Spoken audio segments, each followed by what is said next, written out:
Before I, 39 male, met my ex-girlfriend, 35 female, I was married for almost 10 years. My ex-wife and I started off great, but toward the end of our relationship, we just couldn't get along. We didn't have any children or anything tying us together, so we mutually agreed that it would be best to call it. One of the things that drew me to my ex-girlfriend when we met was how we had similar experiences with our partners. She was cheated on by her ex-husband and baby daddy, so she left him.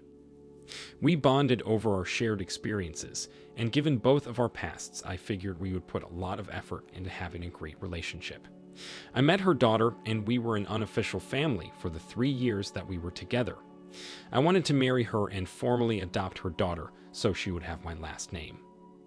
Because of the custody arrangements she had with her ex, he was very much in the picture. She would argue with him all the time about pickup and drop-off times. She would complain to me about how he was buying her a ton of fast food and spoiling her when they were together. We both thought it was some ploy to get her daughter to spend more time with him.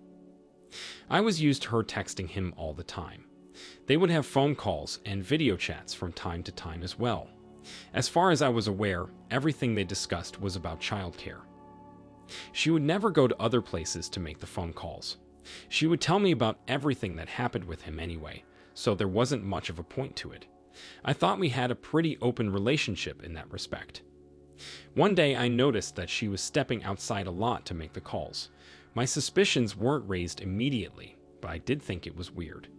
I would ask her about what he had to say when she came in, and she told me that he was giving her a hard time about dates and things like that. She was very vague with a lot of her answers.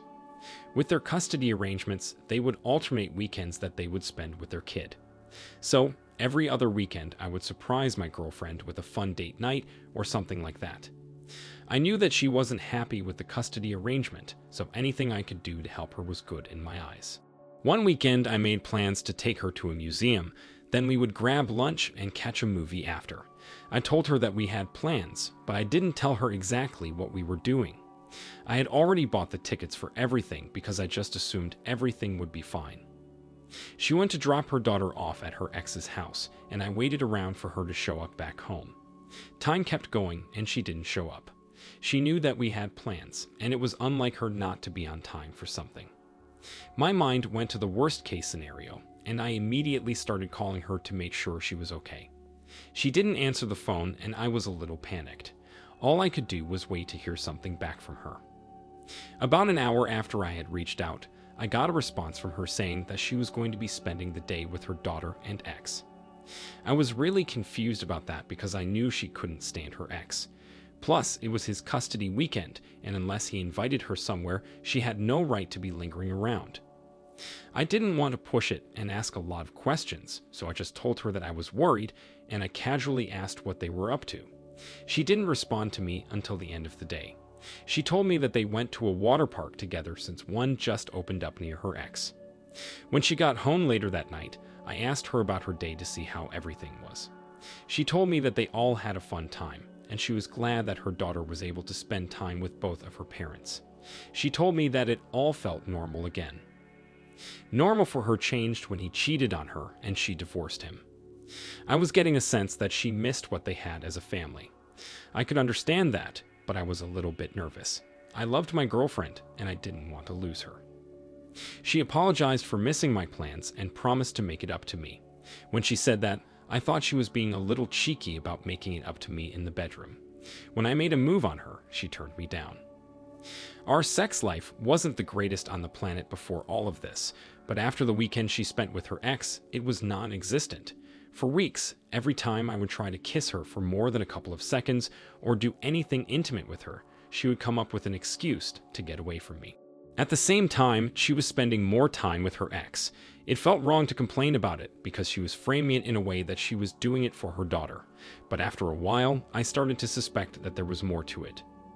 She came home late one night from dropping her daughter off at her ex's house, and I noticed a mark on her shoulder. She was clearly trying to cover it up with her shirt. It could have been something from a curling iron or a bug bite, but I was already suspicious, and the placement was adding to that.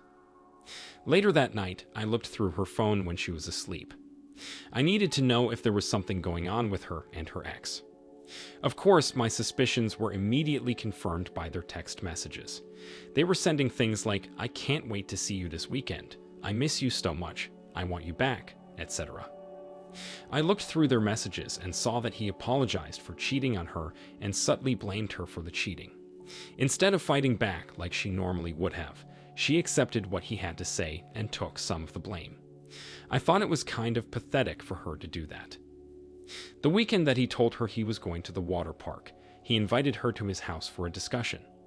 According to the text messages after that, they slept together that night. From there, everything escalated and they started seeing each other again. I was heartbroken and angry that she would lie to me and cheat on me like that. The thing about it is, if she wanted to try to rekindle something with him to have her family back together for her daughter's sake, I would have understood. I wouldn't have been happy with it, but if she had come to me from the beginning, I would have accepted it. But instead, she lied to my face and made me look like a fool. I wanted to get back at her in some way. I had been good to her, and she completely betrayed my trust. I needed to show her that I wasn't someone who would be toyed around with like that.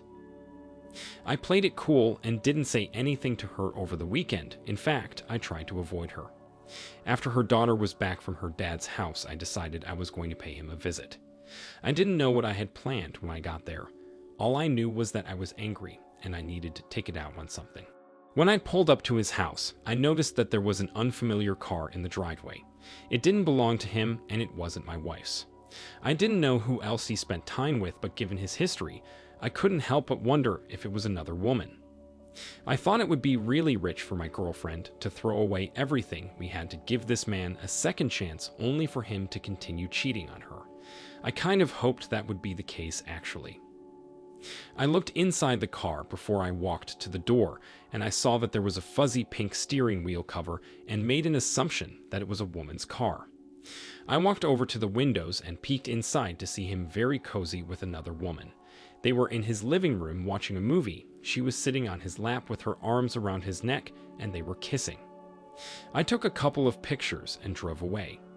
I knew exactly what I was going to do to get back at my girlfriend then.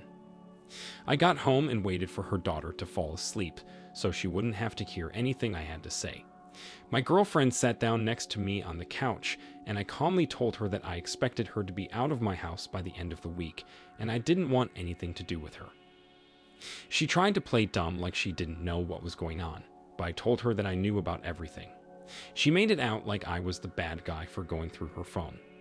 At the end of our conversation, she told me that she never loved me anyway. She reminded me that her ex was the love of her life, and they were going to get back together because he'd changed. That's when I pulled out the photos I'd taken of him with the other woman. She was shocked to see them. I told her that it didn't look like he changed as much as she thought. She was clearly angry about the pictures, and she stormed out of the living room. I heard her yelling on the phone shortly after. She came to me a couple of days before she was supposed to be out and apologized, begging me to change my mind and let her stay. Apparently, she wasn't able to work things out with her ex. I told her that wasn't an option for me, and she only had a few more days to leave. She tried to tell me that she had nowhere else to go, and that she couldn't afford to be out on her own, but I just told her that wasn't my problem. She didn't have a job, she survived on spousal support from her ex, and if they couldn't work things out, I doubted she was welcome at his house. By the end of the week, all of her things were packed, and she was on her way out. She was going to her grandmother's house a couple of states away. I can only imagine that a major custody battle took place after she left the state. That's typically not something a parent with a custody agreement is allowed to do without notice. Frankly, I don't really care. She's out of my life, and all I want to do is move on from this nightmare. OP, I'm so sorry you had to go through something like this. It really seems like you loved your girlfriend and her daughter, and it's such a shame that you had to lose both of them in this. It sounds like your girlfriend had legitimate reasons for leaving her ex to begin with, so it's hard to understand why she would be so quick to go back to him. Someone in her position will do anything in their power to try to shift the blame onto someone else, so of course she would treat you like a villain for looking at her phone. Cheaters will do anything not be held responsible for their actions. I think it is funny how her ex still had another woman he was seeing and lying to her again. She clearly fell for whatever it was he was telling her and was ready to throw away her life for another chance with a man who treated her like garbage. Hopefully, after all of this, she'll at least open her eyes to the people around her so she can see what their true intentions are, good and bad. I agree, there is no doubt in my mind they are going through quite a custody battle after she left the state. I wouldn't even be surprised if the ex was awarded custody after she left on top of everything else. I really hope you're able to move past this in time and can find a partner who doesn't lie to you that you can be happy with. Now, let's move on to our next story. My 33 male wife, 30 female, and I have been together for 6 years. When I met her, I knew right away that I wanted to be with her forever. She was everything I ever thought I wanted in a woman and more. It actually took a little bit of convincing to get her to go out with me to begin with. She was new at the office we worked in, and she didn't want to get in trouble by dating another employee. But I could tell that she liked me by how she looked at me. We eventually had our first date, and it was incredible. It sparked the beginning of a whirlwind romance, and we got married about a year and a half after meeting. One of my favorite things about her was her desire to always be learning. Whether it was a new skill or a language, she was always trying to expand her horizons. She was a very worldly person. She loved to travel, and she loved learning things about different cultures. I wasn't any of that, but I aspired to be, so I admired her for it. We did some traveling together when we first got married. We visited Singapore and Thailand together, which was incredible. When the pandemic happened, obviously we weren't able to travel at all. Not being able to travel and explore the world really took a toll on my wife. It truly was her greatest passion, and having her confined within a house for months was a nightmare for her.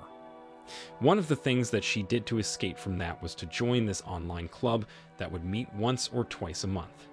People would just chat over a Zoom call about places they visited and their cultures. One of her favorite aspects of it was a recipe sharing section where everybody shared different foods from their respective cultures. She loved her group. She actually became pretty good friends with a lot of the members. They would chat with each other away from the group meetings and play games online or watch movies together through Discord. I was happy that she was able to find a way to survive those early days of the pandemic. When everything was clear, vaccines were coming out, and it was finally safe to travel, she jumped the first opportunity she had. Unfortunately, I was back working in the office, so my schedule wasn't permitting anything like that. She was actually laid off at the beginning of the pandemic, and I was supporting us both, so if she wanted to travel, she would have been able to. We had a long conversation about it, because she felt bad going without me, but she told me how trapped she felt after everything that happened. I wasn't happy with her going without me. I felt left out. But I knew that she needed that freedom, so I agreed to let her go. She left for a week and came back happier than I'd seen her in a long time. She had gone to Germany to visit one of the friends she made in her online group. She showed me a ton of pictures of them together, the things she'd seen, and the food she had eaten. I thought it was enough to satiate her desire to travel until we could do it together. But I was wrong. It only seemed to open a window for her to want to do more. I still couldn't take off and ignore my responsibilities to go with her. I explained how her traveling alone made me feel, and she agreed that she would wait until I could take some time off before she went anywhere else. A couple of months after we had that conversation, she told me that one of her friends from the online group she was in had been begging her to come for her wedding. At first, I thought that I would have had enough time to request off of work and go with her. When she told me the dates, I was disappointed because I knew I wasn't able to go. I had a big work conference that was mandatory that I attended. I reminded her of that, and she told me she had forgotten all about it. I didn't realize this at the time, but she was lying about that then. I didn't have any reason to suspect that something was going on, so she seemed genuine when she told me that she forgot and wouldn't go if I couldn't go with her. She knew that I would tell her to just go without me. The weeks leading up to her departure were a little strange. I could tell that there was something wrong with her, but I didn't know what at the time. She was acting very nervous around me. She couldn't meet me in the eyes a lot of the time, and it always seemed like there was something on the tip of her tongue that she wanted to say. We both left on the same day for our flights. I was so busy that I didn't even think to check in on her when her flight should have landed. When I got back to my hotel room at the end of the day, I checked my messages to see if she sent me anything, but she didn't. Before I started to worry, I logged into the airline's website to check her arrival time. Because I traveled for work a lot, and she liked to travel in general, we had a joint account so we could accrue miles. I saw that there was a new flight logged in our history. She landed where she told me she was originally going to, but there was a departure to Paris, France, an hour after the other flight arrived. She never mentioned anything about going to Paris while she was there. I screenshotted the information and I texted it to her to make sure that it was her that bought it. It wasn't impossible that somebody could have hacked our account and bought their own plane ticket. She didn't respond to me right away, but I got a message about 15 minutes after the Paris flight was scheduled to arrive. That pretty much confirmed to me that she was in Paris. I just didn't understand what she would be doing there. She called me from the airport and told me that she had a little extra time and she wanted to visit the city before the wedding. I was honestly a little too tired to argue with her, so I accepted it and figured we would talk about that later on. It was a little bit frustrating for me because airline tickets aren't cheap, especially not when somebody is buying business class and first class tickets everywhere they go. As I said, she lost her job at the beginning of the pandemic. I had an incredible job and supporting both of us wasn't an issue at all. But when she was making purchases like that, it would be nice to be aware of them. I went to sleep and didn't even think about it until I woke up in the morning. When I looked at my phone, I saw that I had a text message from an unknown number. It wasn't immediately alarming because I have a lot of spam text messages that come through on a daily basis. When I opened it to see what it was, I saw a picture of my wife's standing in front of a mirror, naked with a man standing behind her taking a picture. There was no context given to the photo at all. Immediately I replied and I asked who the person was and they read the message. They just didn't reply. The conference I was attending was hugely important for my work, so I tried as best as I could to push what I saw to the back of my mind just to get through the day. I didn't look at my phone because I couldn't stomach the idea of my wife texting me that she loved me after what I saw. When I was finally finished with the day, I noticed that the number that texted me tried to call me twice. I got back to my hotel room and I called back. Surprisingly, a man answered the phone. I asked him who he was and why he sent me the picture that he did. He told me that he just wanted me to know that I was barking up the wrong tree by talking to my wife. I was very confused about what he was saying. I was married to the woman. If anybody was barking up the wrong tree, it was him. While we were on the phone, I noticed that he had a thick French accent. It was clear that she booked the ticket to France to be with that guy in the picture. Out of curiosity, I checked the airline website again to see if she had booked another ticket back to the city she was originally supposed to be in, but she didn't. The only ticket that was remaining was her return flight home. Without thinking much about what I was doing, I removed my payment information from the website and I canceled her flight. I didn't know exactly what was going on there, but I knew she cheated on me. The details about what she told that guy weren't really any of my concern. She lied to me about why she needed to go abroad so she could sneak off with the other man. I doubted there was even a wedding she was supposed to attend. I finished up the conference and went home right away. If she was going to cheat on me, I was going to take everything from her. She could be stranded in Paris for the rest of her life and I wouldn't care. When the time came for her to come home, she called and texted me and asked me about why I canceled her flight. She had no idea her little boyfriend told me about what was happening. I ended up answering the phone and explaining to her that I knew everything and she wasn't going to be returning to the States on my dime. She would have to figure out her own way home.